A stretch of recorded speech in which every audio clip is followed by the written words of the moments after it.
Assalamu alaikum, class 8. How are you? Dear students, today we are going to move to the next topic of chapter number 11, the concept of two nation state. पिछली दफ़ा हमने sir Syed Ahmad Khan के बारे में कुछ पढ़ा था students. इस दफ़ा हम लोग पढ़ेंगे अल्लामा मोहम्मद इकबाल के बारे में. Open up page number 89 of your books.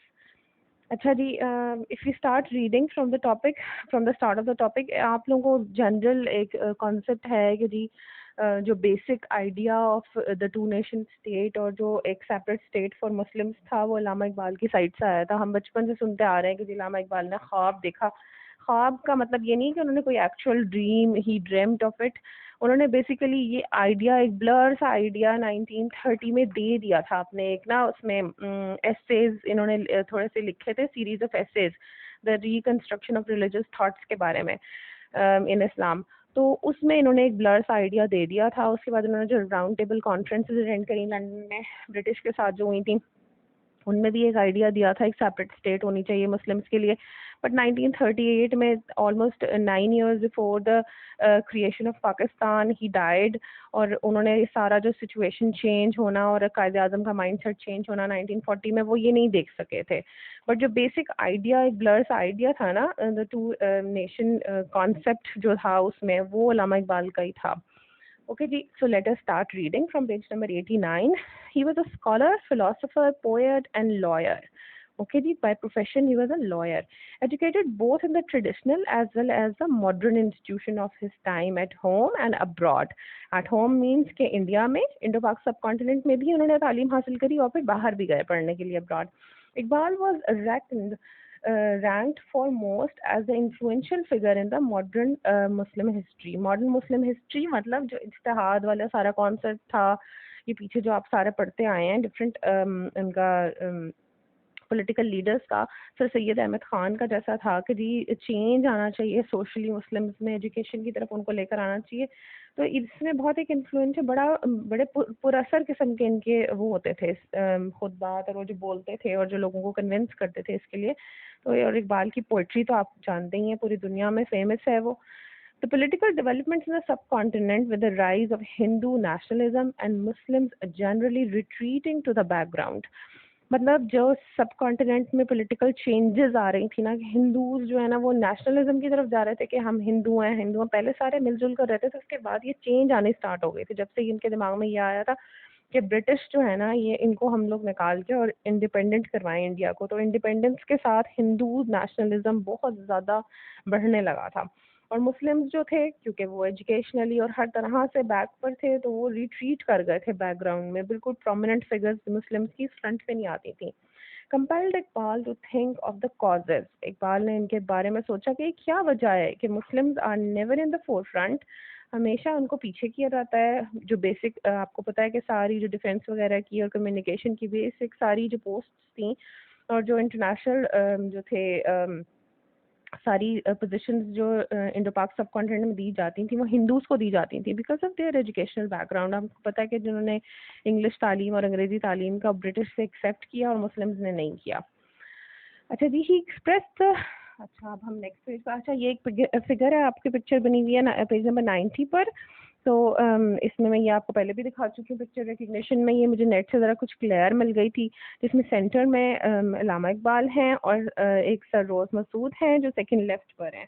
ठीक है, मैंने आपको पहले भी बताया था सेकंड लेफ्ट पर ये फिगर है उनकी.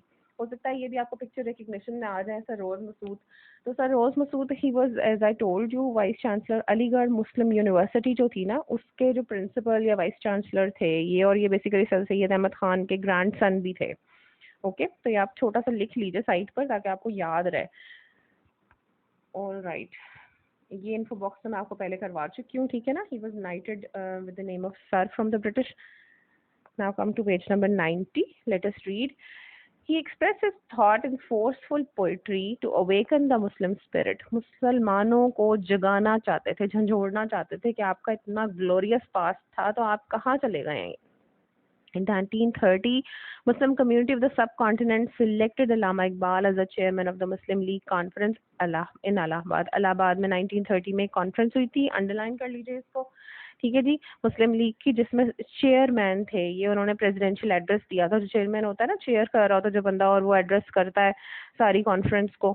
In his presidential address at the conference, Iqbal put forward the proposal for a separate Muslim homeland. उस वक्त ही इन्होंने 1930 में ही एक separate Muslim homeland के लिए एक आइडिया दे दिया था, ठीक है ना, जिसको हम कहते हैं ख्वाब। अल्लामा इकबाल ने देखा तो ख्वाब वाज आइडिया, एक ब्लर सा एक आइडिया दिया था कि मुसलमानों को अलग ही होना चाहिए। Allama Iqbal also attended the round table conferences in London 1931 and 32 में जो round table conferences हुई थी, जिसमें ब्रिटिश ने डिसीजन मेकिंग के लिए सब लोगों को बुलाया था कैबिनेट मिशन वगैरह के बाद के से पहले, कि किस तरह अगर ब्रिटिश छोड़कर जाएं तो इंडिया के कितने पार्ट्स होने चाहिए, या उसको एक यूनाइटेड इंडिया रखना चाहिए, हिंदू रूल होना चाहिए, मुस्लिम कितनी रिप्रेजेंटेशन होनी चाहिए, इन चीज़ों के डिसीजन के लिए ना राउंड टेबल कॉन्फ्रेंसेज हुई थी। इनको राउंड टेबल कॉन्फ्रेंस क्यों कहते हैं, ठहरे मैं आपको पिक्चर पहले दिखा दूँ इसकी ना। एक तो ये वाली पिक्चर है जो आपके इसमें भी है पेज नंबर 90 पर, जिसमें ये आपको यहाँ पे अल्लामा इकबाल नजर आ रहे हैं, ठीक है जी, राउंड टेबल कॉन्फ्रेंस में।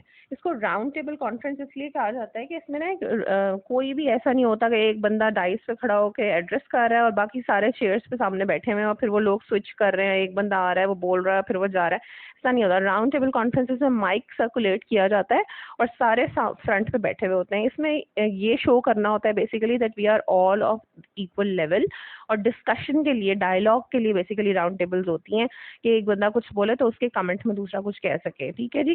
तो डिस्कशंस और डायलॉग के पॉइंट ऑफ व्यू से राउंड टेबल्स हमेशा से रखी जाती हैं, जिसमें सब लोग इक्वल लेवल पे बैठे होते हैं, डिस्कशन हो रही होती है और बात हो रही होती है। तो 1930 और 31 में राउंड टेबल कॉन्फ्रेंसेस हुई थी, ठीक है, 32 में भी। अच्छा जी, in 1930 he published his famous series of essay The Reconstruction of the Religious Thought in Islam। ये बहुत इंपॉर्टेंट है, इसको अंडरलाइन कर लीजिए। ये भी 1930 में ही इन्होंने दे दिया था, यानी कि जो इनके दिमाग में एक कॉन्सेप्ट चल रहा था ना 1930 से ऑनवर्ड्स, इन्होंने उसको एक्सप्रेस करना स्टार्ट कर दिया था कि मुसलमानों के लिए एक सेपरेट स्टेट होनी चाहिए जहाँ पर वो आज़ादी से अपने मज़हब को फॉलो कर सकें। Later political developments confirmed Iqbal's believe in the two nation theory. बाद में जो पॉलिटिकल चेंजेस आई और सारी डेवलपमेंट्स हुई, उसमें उनकी जो वो अपना कॉन्सेप्ट देते थे ना अपनी पोइट्री में और वैसे भी अपने एड्रेसेस में, तो वो कंफर्म हो गया था that he was of a belief, he believed in the two nation theory. He prove to be a guide in support to mister Jinnah. Quaid-e Azam के साथ भी बहुत अच्छे उनके वो थे terms. who he saw as an active and effective leader of the Muslims in the subcontinent। कायद आज़म इनको कहते थे कि ये बहुत एक्टिव और एक इफेक्टिव जो है ना लीडर हैं मुसलमानों के सब कॉन्टिनेंट में, क्योंकि इनकी पोइट्री इतनी फेमस हो जाती थी और लोग बहुत असर लेते थे इनकी पोइट्री का।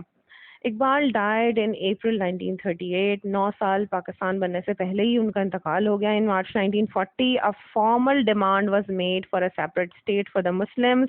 इन August 1947 Pakistan emerged on the map of the world and independent as an independent country. अच्छा जी, ये सारा हम सारा स्टैंड्स पढ़ चुके हैं, क्या हुआ था 1940 में, किन सारी सिचुएशंस के बाद कायदे आज़म ने एक सेपरेट होमलैंड की डिमांड करी थी। बट जो basic idea of a separate country for the Muslims था ना, वो 1930 में अल्लामा इकबाल ने दे दिया था, एक इलाहाबाद में जो मुस्लिम लीग की कॉन्फ्रेंस हुई थी उसमें। ओके जी, your home assignment is comprehension question number 2 of chapter number 11। इसमें सर सैयद अहमद खान और अल्लामा इकबाल का रोल के बारे में इन्होंने पूछा हुआ है in uplifting the muslims of India. मुसलमानों को अपलिफ्ट करने के लिए इंडिया के मुसलमानों को क्या क्या इन्होंने अपना रोल प्ले किया था। तो आपने इन दोनों के सेपरेट पैराग्राफ्स लिखने हैं। सर सैयद अहमद खान का अलग होना चाहिए, अल्लामा इकबाल का अलग होना चाहिए, ओके, सेपरेट। और about half page of your journal जो है ना वो एटलीस्ट होना चाहिए, okay. That is all for today. Allah Hafiz.